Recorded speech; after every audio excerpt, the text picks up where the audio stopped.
नमस्कार विद्यार्थी मित्रों, आज हम अपने लोक भारतीय पाठ्य पुस्तक में से दूसरा पाठ बिल्ली का बिलंगुड्डा इसका अध्ययन करने वाले हैं।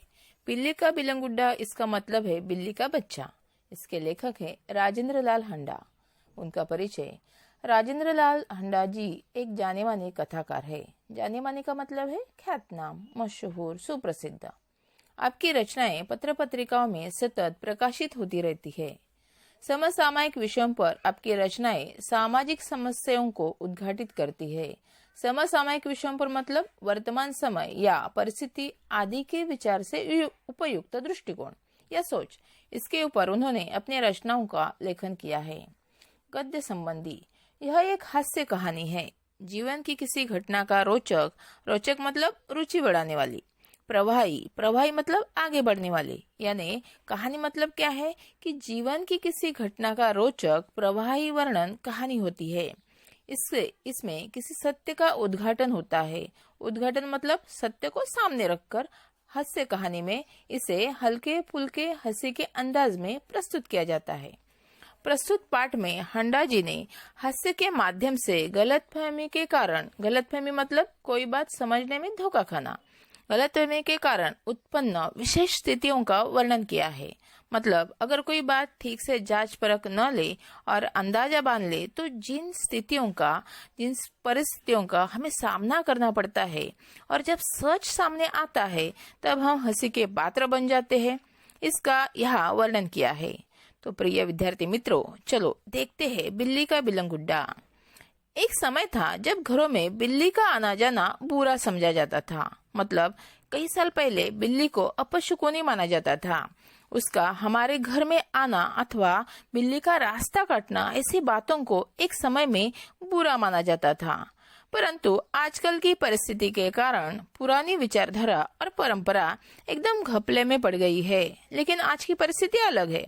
हम यह पुरानी विचारधारा यानी पुराने मत, सिद्धांत जो भी है और परंपरा मतलब बिना व्यवधान के श्रृंखला के रूप में जारी रखना, मतलब बिना सोचे समझे पुरानी बातों को आगे लेके जाना, यह सब बातें आज के जमाने में घपलों में पड़ गई है। घपला मतलब असमंजस में।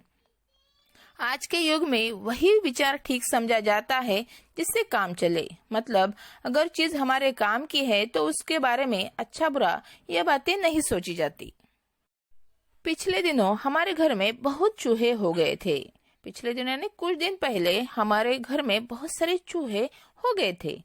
उन्हें घर से निकालने के बहुत तेरे प्रयत्न किए गए पर हमारी एक न चली। उन चूहों को घर से निकालने के बहुत सारे हमने प्रयत्न किए पर हमारा एक भी उपाय कारगर न रहा। आटे और अनाज के लिए लोहे के ढोल बनवाए गए। आटा और अनाज उनको रखने के लिए हमने बड़े लोहे के पीपे यानी ढोल बनवाए।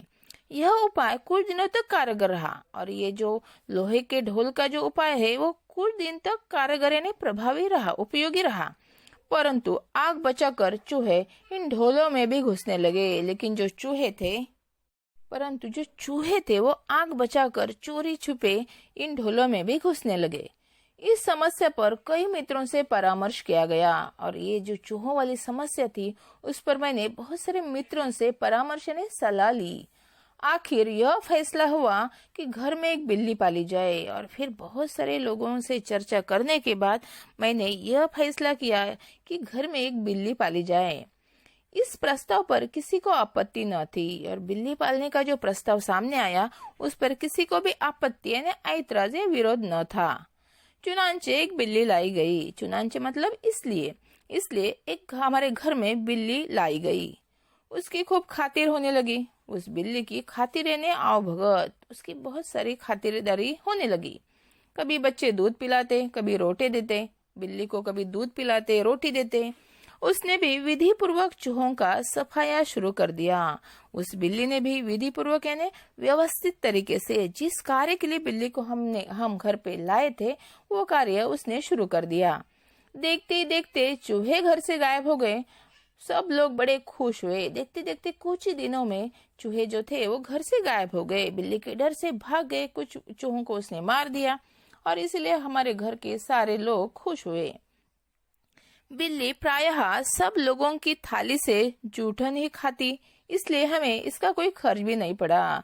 जो बिल्ली थी उसके लिए कोई स्पेशली खाना लाना नहीं पड़ता था। जूटन यानी बचा हुआ खाना जो था वह हमारे थाली का बचा हुआ खाना वो खाती, और इसलिए बिल्ली का कोई खर्चा भी नहीं था।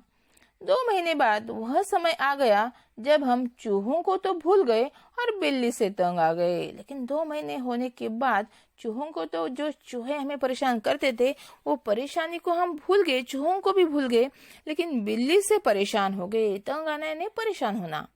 हमने सोचा चूहे तो खाली अनाज ही खाते थे, कम से कम परेशान तो नहीं करते थे। यह बिल्ली खाने में भी कम नहीं और हमें तंग भी करती रहती है। हमने सोचा कि चूहे बिल्ली से अच्छे थे, वो हमें परेशान नहीं करते थे, सिर्फ अनाज खाते थे। लेकिन ये बिल्ली जो है वो खाना भी खाती है और हमें तंग भी करती है, परेशान भी करती है। उसके प्रति हमारा व्यवहार बदल गया और इसके कारण बिल्ली के प्रति जो हमारा रवैया था, व्यवहार यानी रवैया, बदल गया। बिल्ली भी कम समझदार जानवर नहीं, बिल्ली भी समझदार यानी बहुत ही होशियार जानवर है। जो शेर के काबू में नहीं आई वह हमसे कैसे मात खा जाती। जो बिल्ली को शेर की मौसी कहते हैं और वो शेर के बस की बात नहीं है, तो हमसे कैसे मात खाती, हमसे कैसे पराजित होती। उसने भी अपना रवैया बदल दिया। बिल्ली के प्रति हमारा रवैया बदल गया तो बिल्ली ने भी हमारे प्रति उसका जो रवैया था, रवैया यानी व्यवहार, वो भी उसने भी बदल दिया।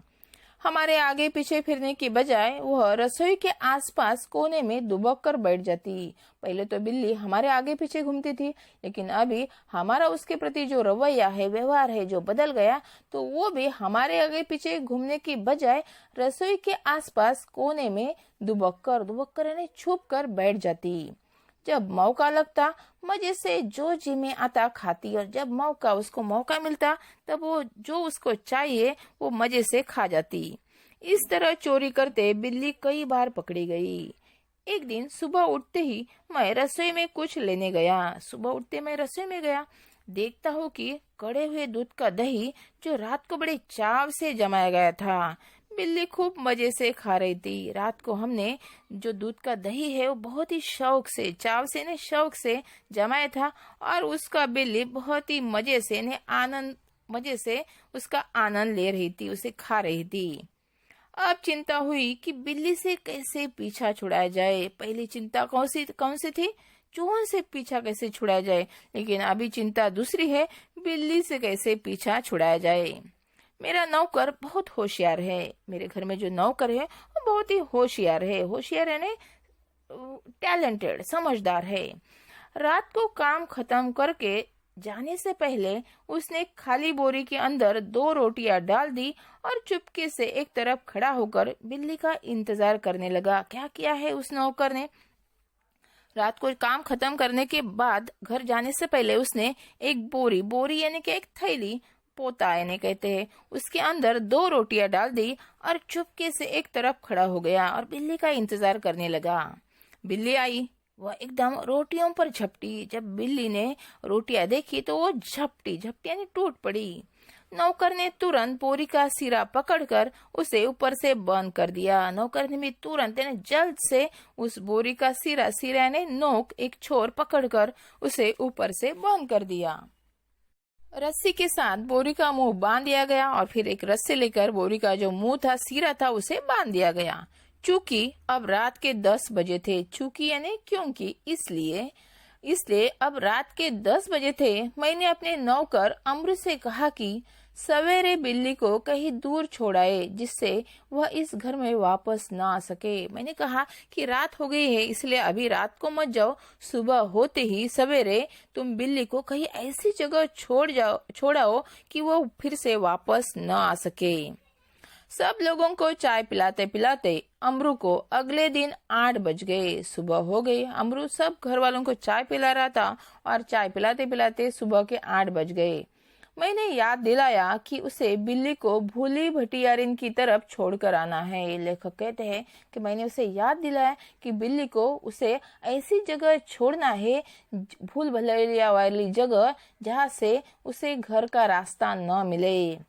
बोरी कंधे पर लटका अमरू चल दिया और फिर अमरू ने बोरी जो बिल्ली को बोरी के अंदर बांध दिया था वो बोरी अपने कंधे पर लटका दी और वो चल दिया। बात आई गई हो गई। मैं हजामत और स्नान आदि में व्यस्त हो गया और अमरो अपना काम करने गया। मैं भी अपने काम में व्यस्त हो गया। मैं सुबह हजामत यानी दाढ़ी बनाना और स्नान यानी नहाना आदि में व्यस्त हो गया, क्योंकि 9:30 बजे दफ्तर जाना था और मुझे सुबह दफ्तर जाना था, इसलिए मैं अपने कामों में व्यस्त हो गया। गुसल खाने में मुझे जोर का शोर सुनाई दिया। गुसल खाना यानी नहाने का जो कमरा होता है, वहां मुझे जोर का शोर यानी बड़ी आवाज सुनाई दी। मैं नहाने में व्यस्त था और कुछ गुनगुना रहा था, इसलिए मेरा ध्यान उधर नहीं गया। मैं नहाने में व्यस्त था और फिर गाना भी गुनगुना रहा था और इसलिए मेरा वो शोर की ओर ध्यान नहीं गया। 2 मिनट के बाद ही फिर शोर हुआ और 2 मिनट के बाद फिर से वही शोर हुआ। इस बार मैंने सुना कि मेरे घर के सामने कोई आवाज लगा रहा है। जब दोबारा शोर हुआ तो मैंने सुना कि मेरे घर के सामने ही कोई आवाज लगा रहा है। आपका नौकर पकड़ लिया गया है। अगर आप उसे छुड़ाना चाहते हैं तो छप्पर वाले कुएं पर पहुंचे। और फिर क्या आवाज आया कि हमने आपके नौकर को पकड़ लिया है। अगर आप उसे छुड़ाना चाहते हैं तो छप्पर वाले कुआं यानी वेल, छप्पर वाला जिस कुएं के ऊपर छप्पर है, उस छप्पर वाले कुएं पर आप पहुंच जाइए।